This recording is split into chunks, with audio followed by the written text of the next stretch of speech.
Okay, hi everybody. Toby Milroy here again, Vice President for AMS, and I wanted to take this minute to send you this quick video and walk through some of the newest enhancements and innovations that we've included in Atlas martial arts software.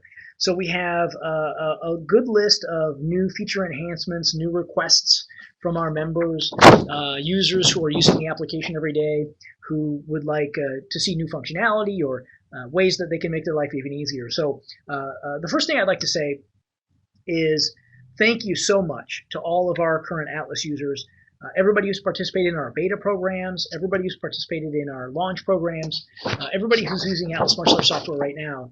You guys provide for us the type of communication that we really need, and that is a great asset for us, a really great help for us in developing the software as we move forward. We're building Atlas martial arts software to be an incredible tool for you in your school, to be able to do a lot of the heavy lifting for you. And we've already accomplished so much of that, and we're really excited about how much we're going to be accomplishing in the future, especially with the type of feedback and the type of feature requests and things like that that we're getting from our community. Every day I get emails from our current users, from people who are using Atlas martial arts software, about how much it's made their life easier, and also about things that they'd love to see Atlas be able to do for them as well. In fact, you'll notice that the majority of the items that we're going to talk about today, the majority of the new feature enhancements and new adjustments in how Atlas martial arts software works, have come from you, the users, from people who are using Atlas every day in their martial arts school. So I appreciate that so much. I thank you so much for the feedback. And I really appreciate you helping us get Atlas to the next level as well. So let's go ahead and get started. Let me switch over to our screen thing here. Okay, here we are once again at our Atlas dashboard. So let me quickly walk you through a few of the new enhancements that we've added to the dashboard area. Number one, you'll see in my application over here on the right, and again, this is test data, so don't pay too much attention to the actual numbers that you're seeing on my screen. But as you'll see over here on the right-hand side, we have this warning, little warning area. These two students over here, as it says, these students need to have styles or ranks assigned. Now, this is a little warning for you. If you're using attendance, if you're tracking attendance through the Atlas software, that attendance is a very useful tool to track your A, B, and C students, your MIA students. All of those types of metrics are triggered by the attendance action. Well, these two students do not have ranks or styles attached to them. Therefore, they won't be able to check in as a student in your school appropriately using our attendance features. So you'll quickly get the list. Again, just like with all of the other data elements on the dashboard, if you just click the button, you'll get the list of those people. You can email them or chat them or text them or whatever the case might be in order to get them updated so that they have a rank or a style. So that will be useful when you do not have anyone who does not have a rank or style. When everybody has a rank or a style, this warning box will go away completely. So that should be very useful to help you make sure that you have everybody in the system appropriately so that they can be tracked the most appropriately. We also, since we added this feature over here, we've also moved the email me these stats button over here to the left, and we're actually making some other enhancements to the UI here as well, but that's where your email me these stats button has moved to as well. In our announcements area, if you have your notifications turned on, you'll see that you have these announcements. There are two types of announcements, actually there are three, but there are two types of announcements. AMS updates from us and announcements that you create for your own purposes, especially we find our folks are utilizing this for staff communication, very, very useful. One of the very cool feature requests that we had was the ability to embed YouTube videos in these notifications, and we've done that. So if you go into your announcement, so this is, let me walk back through those steps again here. I realized I clicked kind of quickly. I'm at my dashboard. I've turned on my notifications here, so I have my announcements up, and then you see there's a little manage link here next to announcements. If I click that, I can manage my custom created announcements, and then if I go in and edit or create a new announcement, you'll see that you now have the YouTube embed button right here, so that you can then embed YouTube videos in your announcements as well, and your staff or whoever utilizes the system in that way can now watch little video tutorials or whatever the case may be, whatever it is you want to deliver by video as well. So that's That's a new enhancement. The other enhancement that we've made in the announcement section is the ability to mass and batch delete and modify your announcements. So, for example, this one is passed, this one is passed, this one is passed. If I wanted to just get rid of them in batch, I can select each one that I want to get rid of, go to my group actions, hit delete, and it will delete those 3 announcements out of my system, refreshing the page, and those announcements are now gone. So we've made some enhancements to the announcement section to make it easier to move through those announcements quickly. Next, in our prospect section, we've actually added a new filter where you can filter now by ages, and you can put in an age range as well. So if I'm in my prospect section, I can look for students who are looking for perhaps my preschool program as an example. And I can now filter by ages, and I can add a date range. So let's say I want them to be from age 4 to, let's say, 7 or something like that. And I can now filter my list by folks who are age range from 4 to 7. So that's a new feature enhancement in the prospect section. Next, let's go to promote. In the promote section, we've added the ability here for you to export and to print your promotion reports and filters.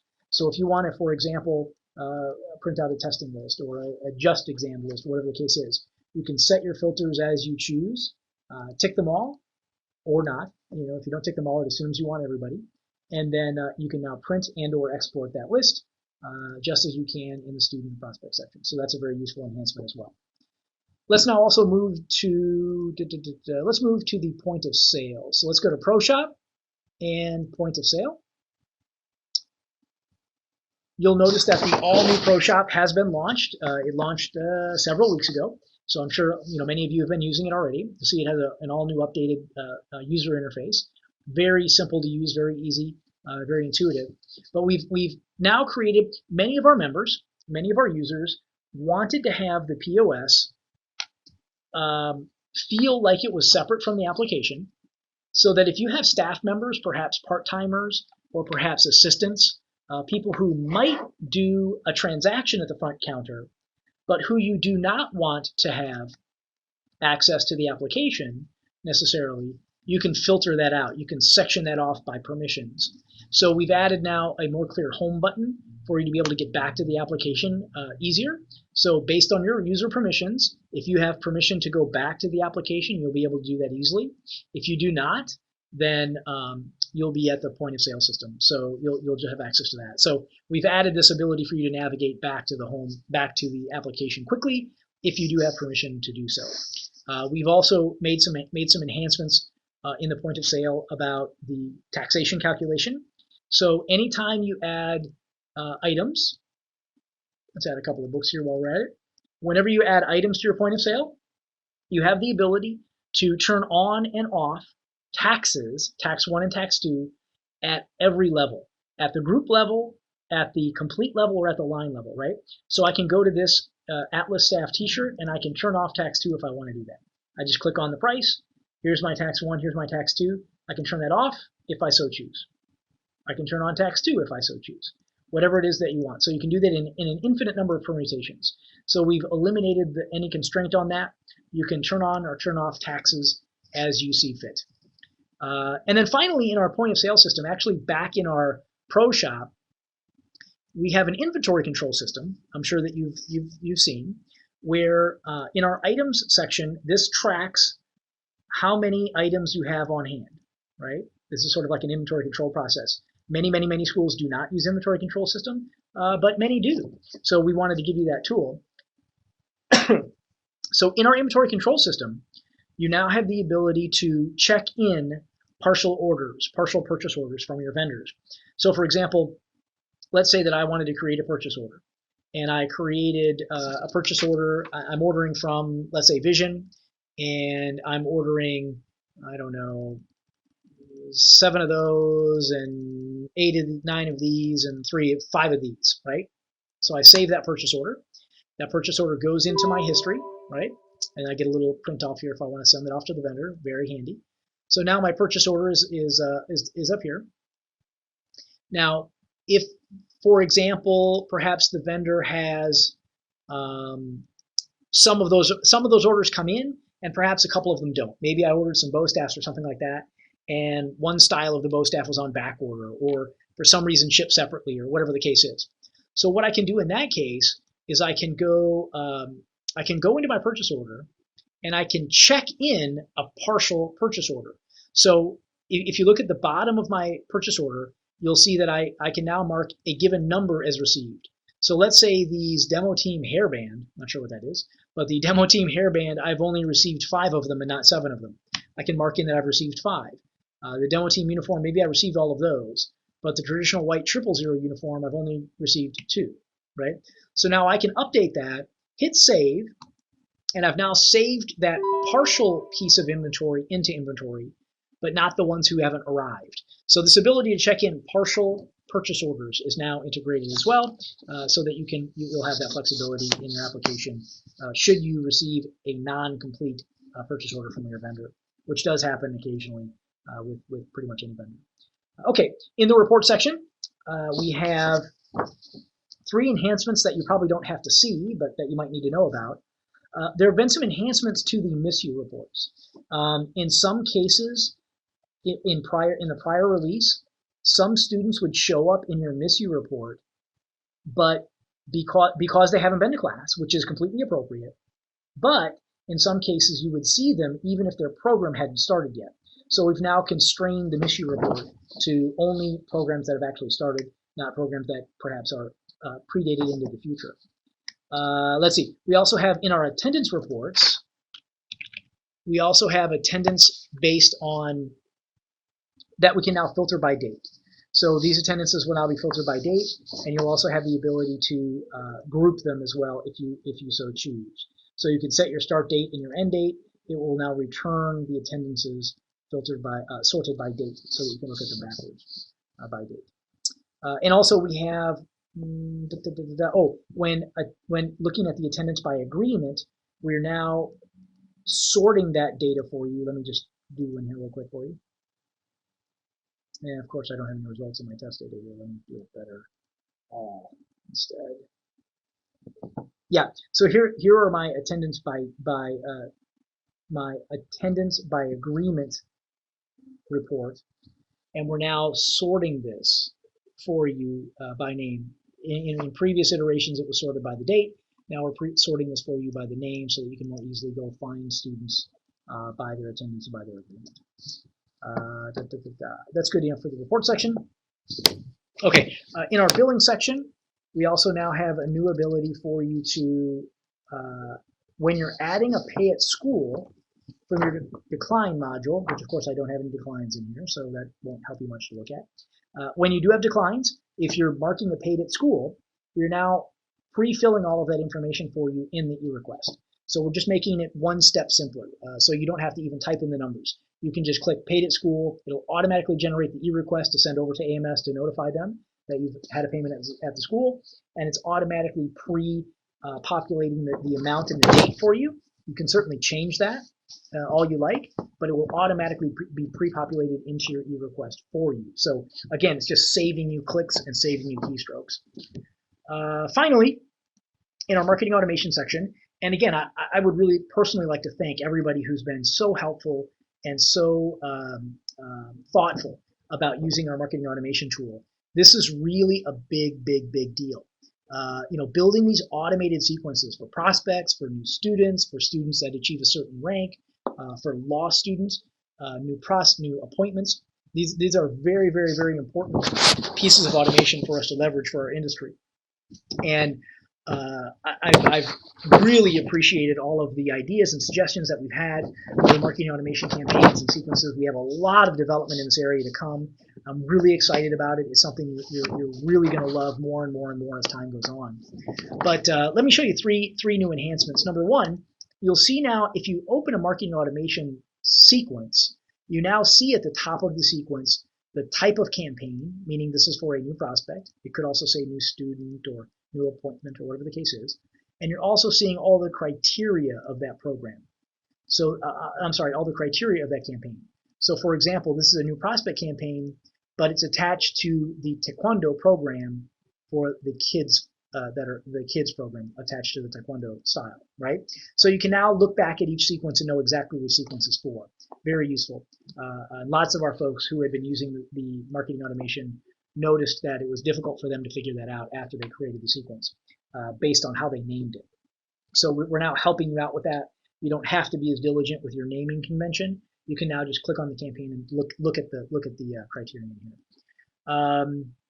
Also, we've added for you a new tool, which is very useful in the text messaging area. Any place where you can do a text message, we've also added for you now a new character counter. So when you create your new text messages, you now have 140 characters remaining, and as you type these messages, your character count will go down. Right? And 160 is how many you can send, but 140 keeps you safe because our text provider frequently adds the opt-out instructions at the end of your text message. So 140 is a good place to truncate. And also, you'll be charged. You'll only be charged one text messaging credit. If you're under that threshold, you may be charged more credits. So it's best to keep those under 140 characters. And that is it, I think. Campaign editor screen. Yep, that's it. So those are the updates for our latest 12.0.4 build. One last thing let me mention. We've also added on the left-hand navigation, we've added short links to all of our Atlas support sections. So we have our Atlas Support Center here, which is our community, our knowledge base and forum, and our news section. All of these are tools, knowledge base articles, tutorials, both in English and Korean, forums for users to discuss how they're using Atlas martial arts software, what suggestions they might have, what challenges they're having with the application, what they really love. And so we're adding these short links over here for you as well. You can go directly to the community here. You can go directly to the tutorials if you like, in English, for example. These are all of the tutorials. We now have 10 brand new tutorials up here for our new AMS websites. Any new Atlas news releases will go in here. If you want to suggest a feature, you can do that in this section. And to communicate with our live support folks, you can do that here as well. So check out the new Atlas Support Center on your left navigation. You'll find a lot of new options in there and short links over to the most frequently used sections of your help area. So again, thank you again so much for all of your support and help. I'm really looking forward to meeting you soon at a live event or to helping you get Atlas implemented into your school. I really appreciate all the help and really all the feedback that we've gotten from Atlas martial arts software so far. It's just been overwhelming. I've just been so happy that we've been able to accomplish something like this for all of you guys. And I'm really excited for what comes next with all of your great suggestions and input. So thank you so much for the time. Speak to you really soon.